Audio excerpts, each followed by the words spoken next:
I used to work on religion. I worked on Falun Gong for a long time.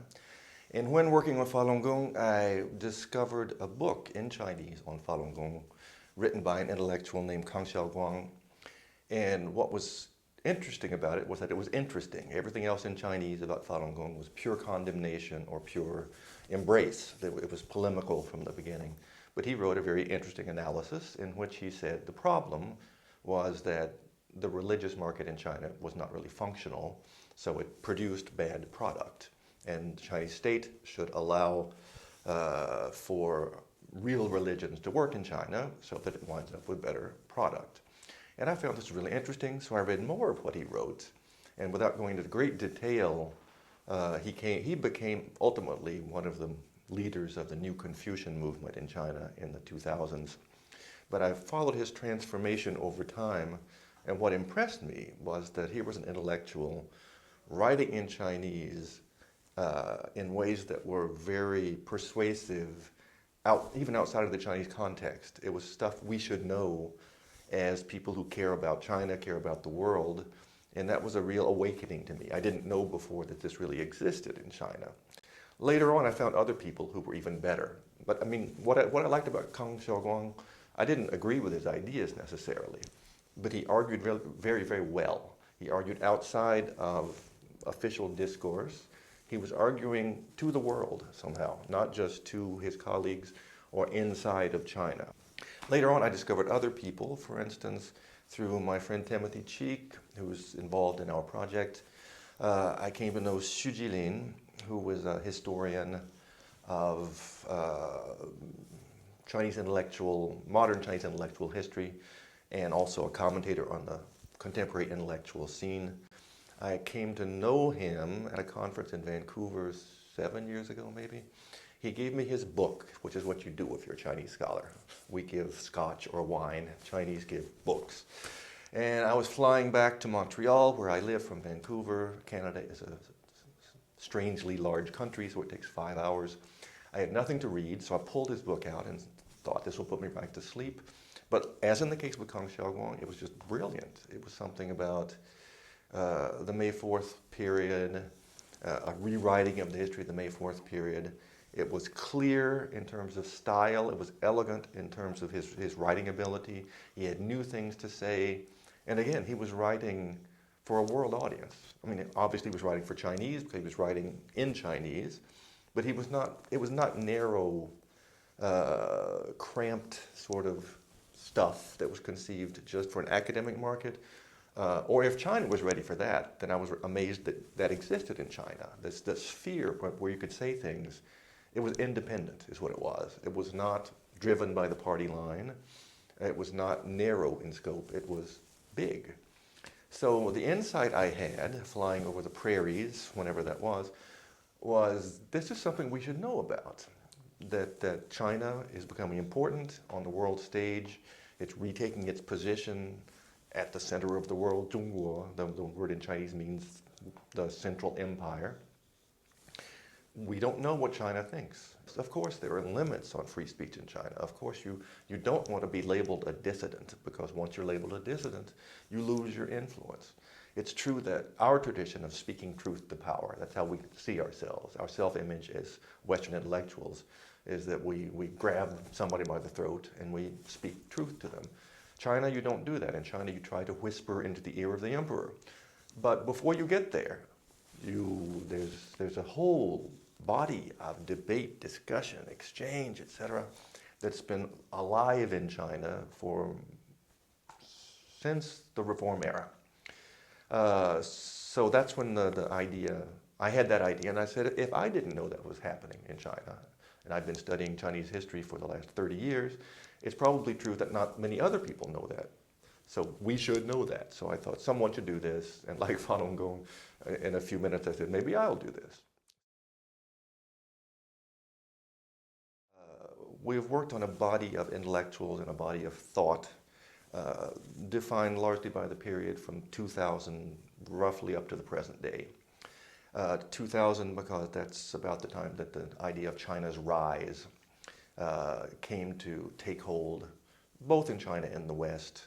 China didn't know it was rising for a long time. When you live in a country, even one that was changing really quickly, you don't see it. Someone from the outside has to say, my God, things have really changed here. And it was like that in China too.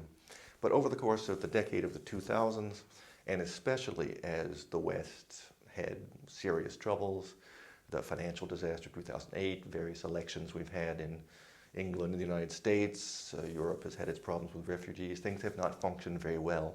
Whereas China's growth rates have continued. From a Chinese perspective, China came to look like a success story.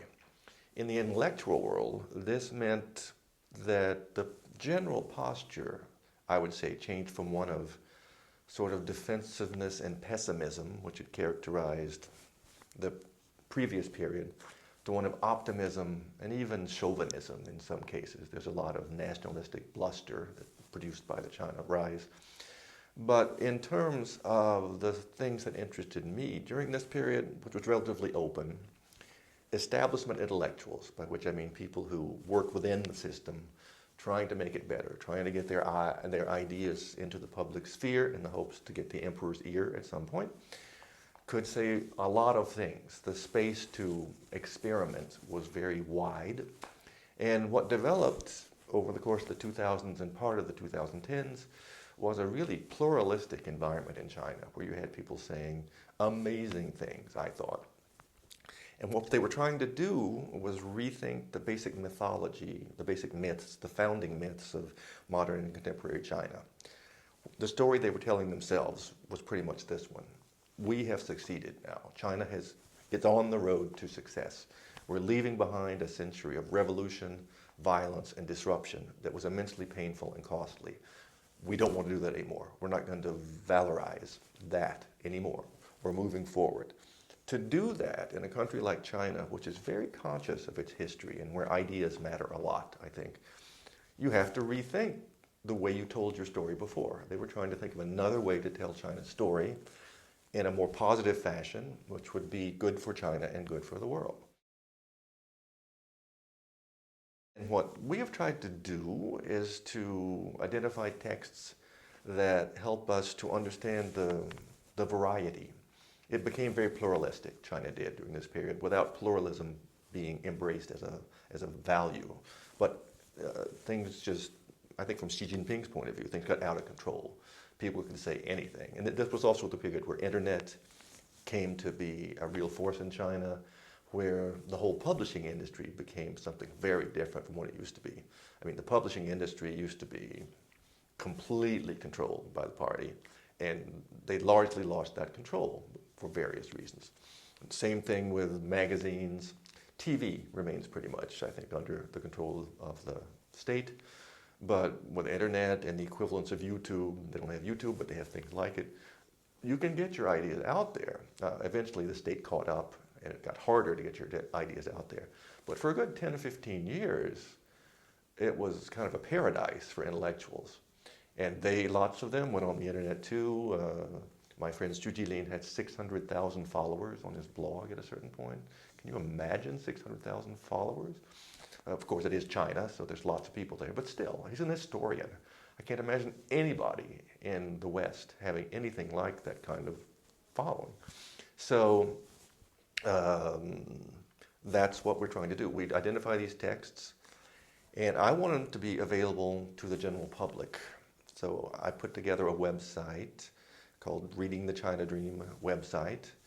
And right now there are maybe 35 or 40 texts, which we have chosen in a variety of ways. But again, it reflects conservative, liberal. I don't think there's any radicals because we're working on establishment intellectuals. You can't really be very radical. Some of the new Confucians are radical or reactionary in a sense that we would not like. And the idea, again, is just to share this thought with the world. And my belief is that these ideas are interesting not just because they're Chinese or not just in a Chinese context, but they're part of the discourse of the world. And we ignore them at our peril. If China comes to be a major player, obviously China is more than what establishment intellectuals think.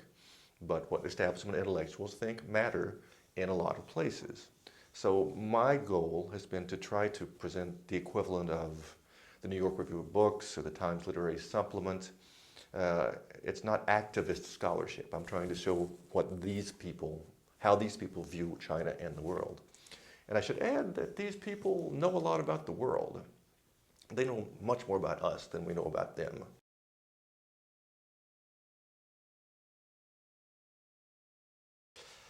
When I say that Chinese thought is part of world thought, you might wonder what I mean by that, because not everyone reads my blog.